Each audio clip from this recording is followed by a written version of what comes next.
జోరాణమేనో భూయిష్ఠాంతే నమోక్తిం విధేమ ఓం శాంతి శాంతి శాంతి.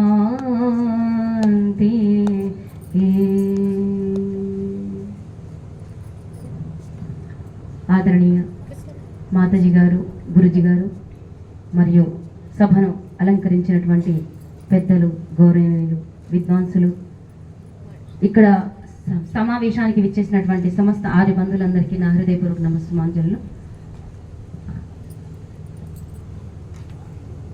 నేను ఈ స్థాయిలో ఉన్నాను, ఇక్కడ నేను కొన్ని విషయాలు చెప్పగలుగుతున్నాను అని అంటే వాస్తవంగా నేను ఈరోజు సభాముఖంగా నేను చెప్పదలుచుకున్నాను. మొట్టమొదటి సంస్కృత వాక్యము, సంస్కృతంతో పరిచయమైనటువంటి సంస్కృత శిక్షణ నేర్చుకున్న మాతాజీ గారు, మా డాక్టర్ సంధ్యావతి లక్ష్మీదేవి మాతాజీ గారితోనే నేను ముందుగా నేను శిబిరాలలో సంస్కృతం నేర్చుకోవడం జరిగింది.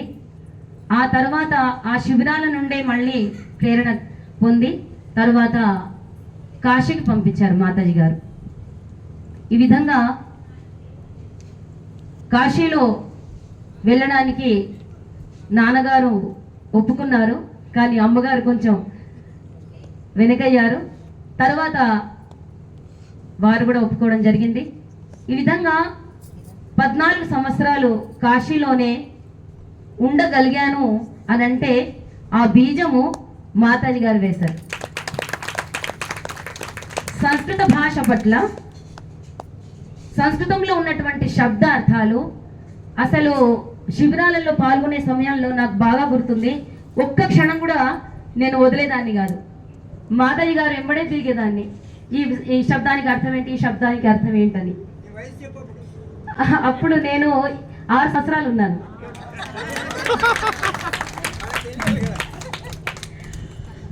మళ్ళీ సెలవుల్లో కూడా అసలు ఇంట్లో ఉంచకుండా సెలవుల్లో కూడా ఇంటికి పంపించేవారు. ఈ విధంగా చాలా సాన్నిధ్యము మాతాయి గారితో, గురుగారితో ఆర్య సమాజ నియమాలు, ధార్మిక శిక్షణ, వేద శిక్షణ ఇవన్నీ కూడా బేస్ ఏవైతే సిద్ధాంతాలు ఉన్నాయో వైదిక సిద్ధాంతాలన్నీ కూడా నేను ముందుగానే నేర్చుకొని ఆ తర్వాత నేను మా గురుగారి డాక్టర్ ప్రజ్ఞాదేవి గారు మరియు మేధాదేవి గారి దగ్గర నేను శిక్షణ పొందడం జరిగింది. నా విషయము స్త్రీలు వేదాధ్యయనం చేయవచ్చునా లేదా అనేటువంటి విషయం పైన నన్ను చర్చించమన్నారు, కానీ చాలా సమయం అతీతమైంది. అయినప్పటికీ నేను కొన్ని విషయాలు నాకు చెప్పారు కాబట్టి చెప్పదలుచుకున్నాను. వేదాలు భగవంతుడిచ్చినట్టు జ్ఞానం మనకందరికీ తెలిసినదే.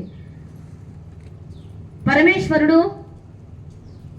ఏ విధంగానైతే అందరికీ సమస్త మానవాళికి ఈ ప్రకృతిని ఇచ్చాడు, అదే విధంగా ఇప్పుడు పృథివీ, జలము, తేజస్సు, వాయువు, ఆకాశం అందరికీ సమానమే కదండి.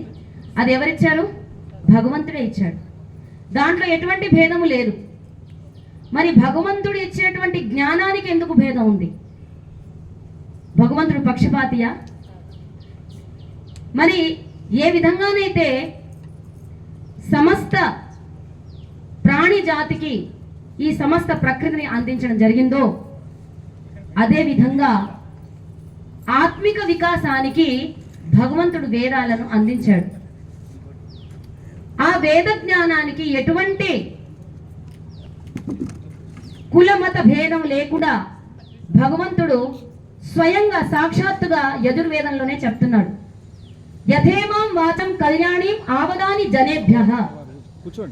మధ్యయుగంలో ఇప్పుడు స్త్రీలు శూద్రులు చదవకూడదు అనేటువంటి విషయం చాలా జరిగింది.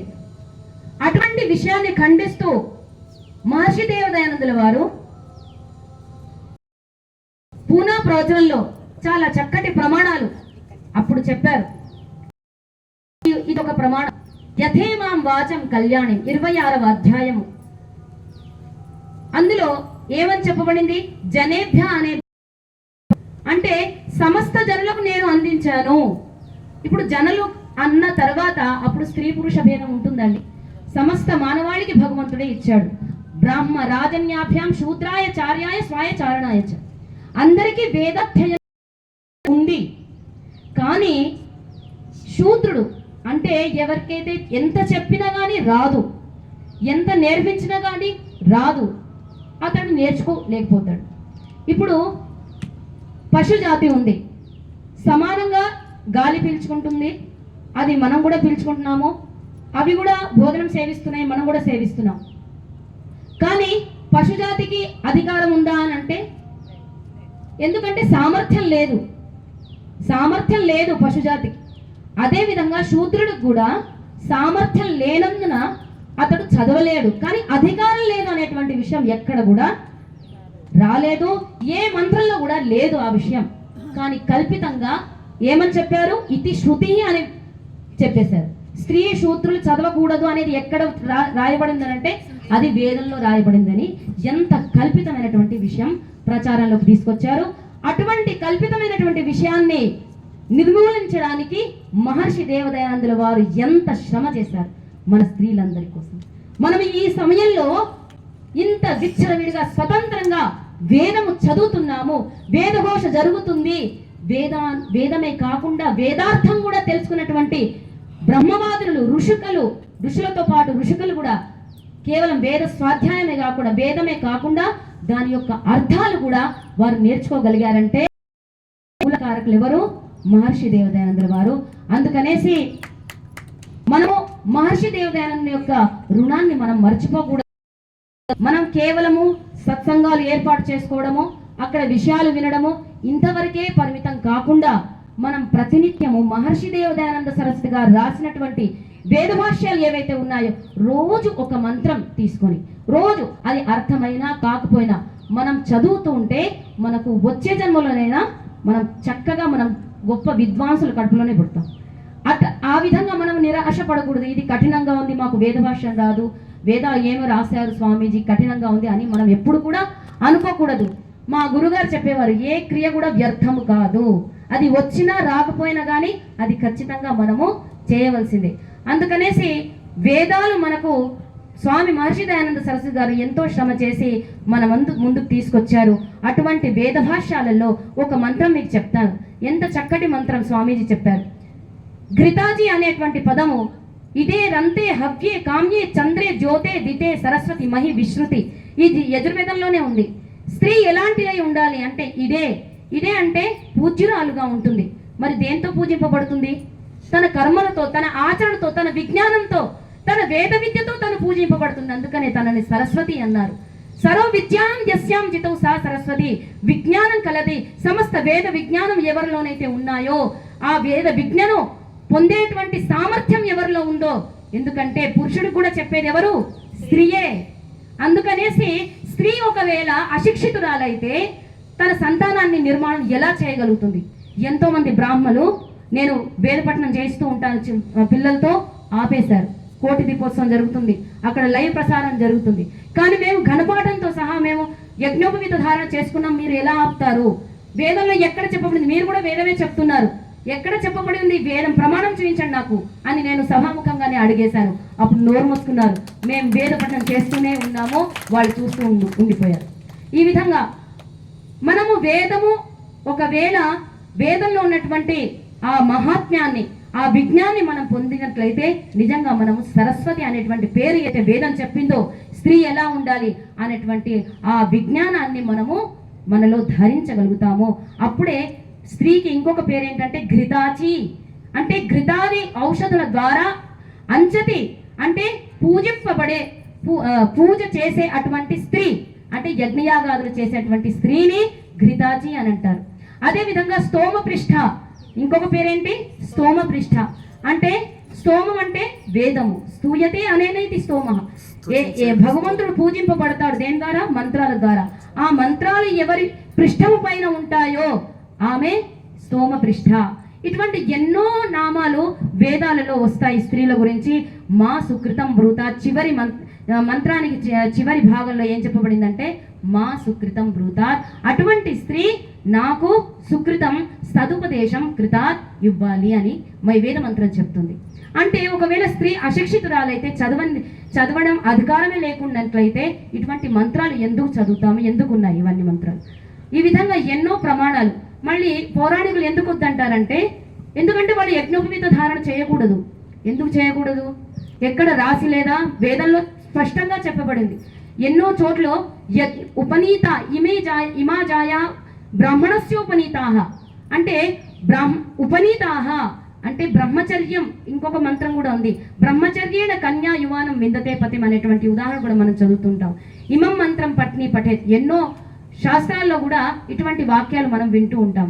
అంటే బ్రహ్మచర్య పూర్వకంగా భార్య కన్య వివాహం చేయవలెను అనేటువంటి వాక్యం ఉంటుంది అక్కడ.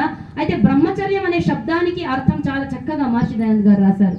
ఏంటంటే బ్రహ్మణ అంటే వేదస్య, చర్యం అంటే ఆచరణీయం, బ్రహ్మణ వేదస్య అధ్యయనస్య చర్యం అనుష్ఠానీయం కర్మ ఇది బ్రహ్మచర్యం అని చెప్పబడింది.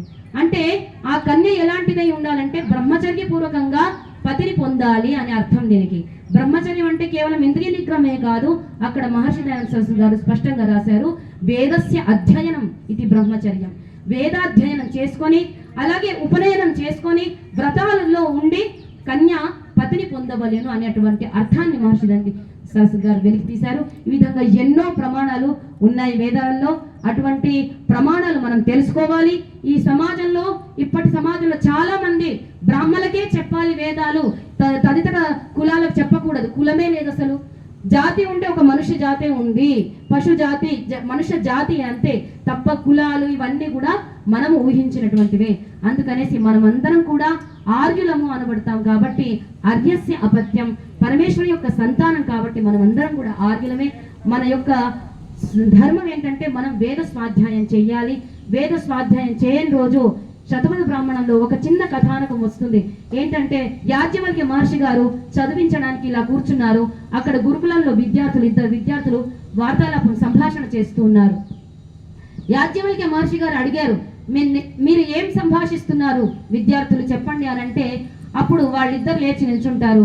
ఇతను ఏమంటున్నాడంటే, ఒకవేళ సూర్యుడు ఉదయించకపోతే ఏమవుతుంది, ఒకవేళ చంద్రుడు ఉదయించకపోతే ఏమవుతుంది, జలము తన స్వభావాన్ని వదిలేసి ఉష్ణతను తీసుకొస్తే ఏమవుతుంది అనేటువంటి విచిత్ర ప్రశ్నలు వేస్తున్నాడు ఈ అబ్బాయి అని ప్రశ్నిస్తున్నాడు అని అంటే, అప్పుడు గురువుగారు అన్నారు, అతడు నిజంగానే సత్యమే చెప్తున్నాడు, అబద్ధం ఏమీ చెప్పట్లేదు అని అంటారు.